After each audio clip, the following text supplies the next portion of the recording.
to get more clarity on the first step of the program, I want us to take a look at a story in the big book. It's called Fred's Story. It's on pages 39 to 43.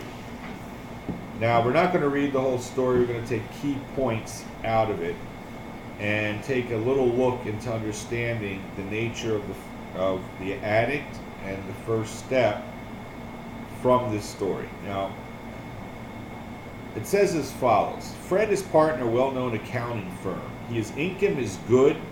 He has a fine home, is happily married, and the father of promising children of college age. He has so attractive a personality that he makes friends with everyone. If there ever was a successful businessman, it is Fred. To all appearance, he is a stable, well-balanced individual. Yet, he is alcoholic. Now let's understand very quickly this point. Fred is highly functional. Right? Fred is he's a successful businessman, he has tremendous skills, great personality, happily married even, right? Yet he is an alcoholic. Now this teaches us an important point, that the stereotype of the alcoholic addict is not necessarily true. From all appearances, he's stable and well balanced, which means that we are not saying there's like this addictive personality, right? He's a highly disciplined person. Yet in relationship to drugs or alcohol, in that area, he is, we're going to see, strangely insane. Now, they discussed things with Fred, they reviewed with him, and the idea that's also conveyed is that self-knowledge of a person's condition has absolutely no effect whatsoever on maintaining abstinence. There is no possibility for a person to understand his condition that is going to give him any power to stop or to control the use of drugs and alcohol. Now, Fred heard from the AA people that he had many symptoms and signs of being an alcoholic, and he acknowledged that.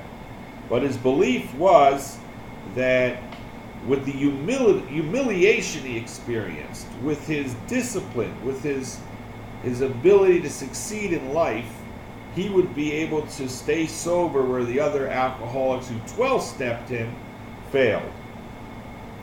So let's take a little look further. On the bottom of page 40, he says, in this frame of mind, which is the frame of mind being what I just spoke earlier, that he could succeed through self-knowledge and discipline. So I went about my business, and for a time all was well.